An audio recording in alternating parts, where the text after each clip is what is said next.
welcome to Book Club Preview. I'm Michael, and today we're looking at Charlie Thorne and the Lost City, Chapter 4 and 5. Now this chapter starts off with Ivan Spets, or Spets, I'm not sure, but he is a Russian CIA agent. What are they, SPR or something? I can't remember the abbreviation. But the Russian CIA. And he's been working in South America for years. If you imagine Russia, he grew up in the south part of Russia, near like Mongolia and Turkey and those kind of areas where he had darker skin. So he actually looked Hispanic. And he spoke Spanish fluently once he learned and trained and everything. But he was a secret agent for Russia. And he'd been working in South America to push the Russian plan, the Russian agenda, the Russian goal. So he helped overthrow governments and helped put new people into government that liked Russia. He sabotaged oil factories so that way Russia can get benefits and things like that. So he was a Russian agent, even though everyone thought he was from South America. Now, he talks a little bit more about his missions and plans, but he finally gets a strange mission from his handler. That's the person that kind of gives him his missions. And from that person, he says, hey, look, you need to find this girl. Her name's Charlie Thorne, and she might know about Pandora, which is some really big secret that we need to get.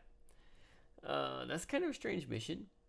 Okay, yeah, this girl, sure. Oh, wait, what? She might be the smartest person on Earth? She's just a girl. I'll find her, no problem. But it was a pretty strange mission. He couldn't find her, no problem. It was really weird trying to figure out who this girl is and what is she doing and what does she know.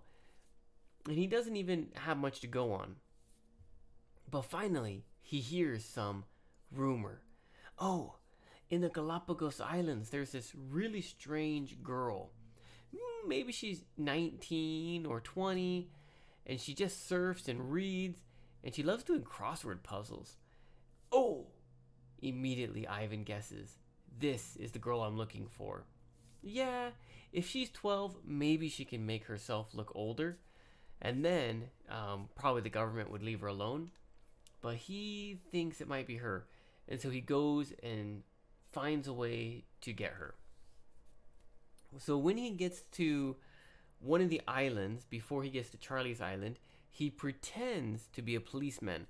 So he has all this fake IDs and passports, and he gives one, say, I'm a policeman from this country. There's a girl dealing drugs. Help me get her.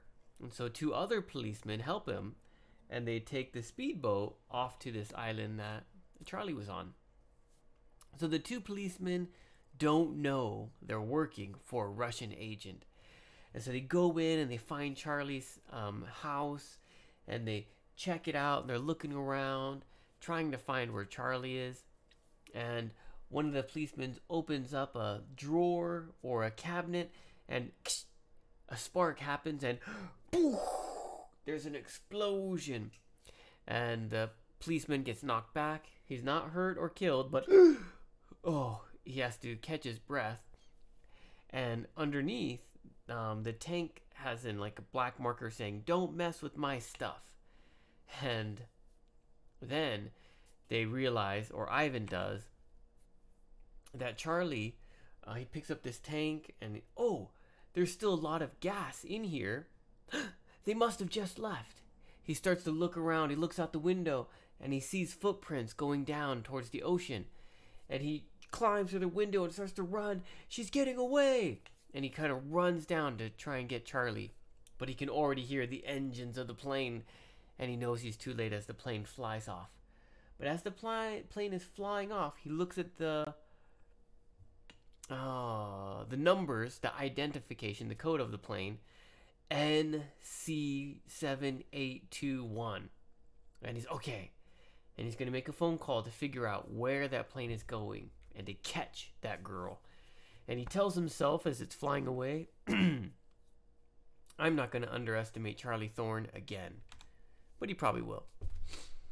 Chapter 5 starts with Charlie talking to Esmeralda, just kind of getting information and just trying to understand who she is and build some trust.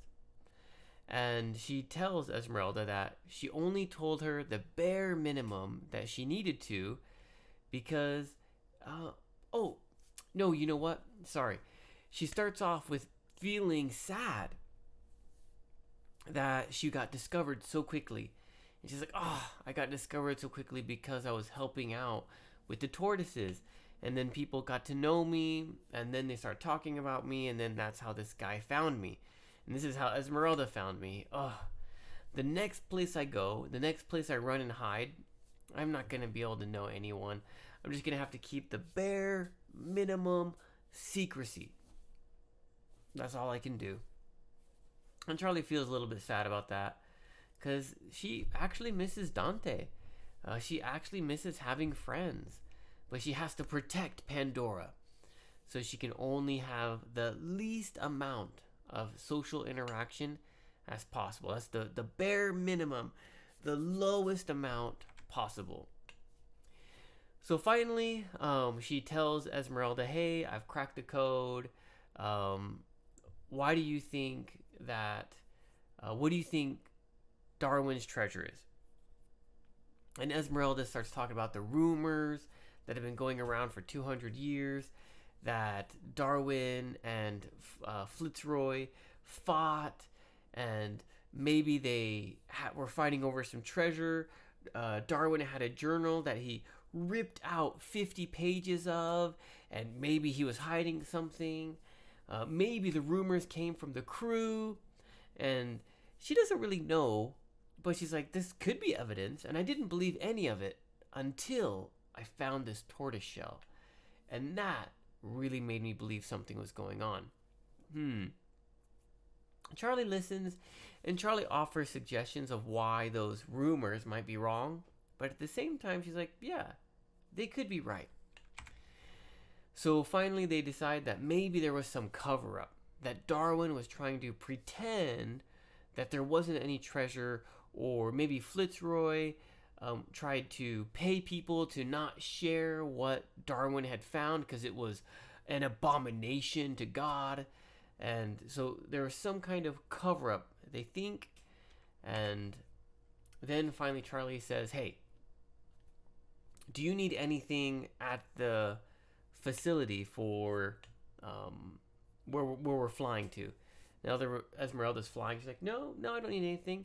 She's like, well, we need to go to the airport then, because I already cracked the code. I know where it is, and we need to get an airplane to go out there. Esmeralda's a little bit shocked, and she's kind of like, whoa, what's going on? But she agrees, and they go and head towards the airport to fly immediately to this next town, Quinto, I think it's called. So they head to the airport. That leaves us with vocabulary. First word is dozen. Dozen means 12. This is 3, but 10 and 2, 12. Topple means overthrow, conquer. If I had like a stack of coins and I flipped them over, that'd be like toppling, falling over. He toppled governments, and this is Ivan. Oligarchs, this is like the hidden leaders in Russia, the kind of, it's kind of a special word used especially to talk about Russian, of like these secret businessmen that are really rich and have a lot of power and control and influence in Russia. So these people were making a lot of money through drug trade in South America.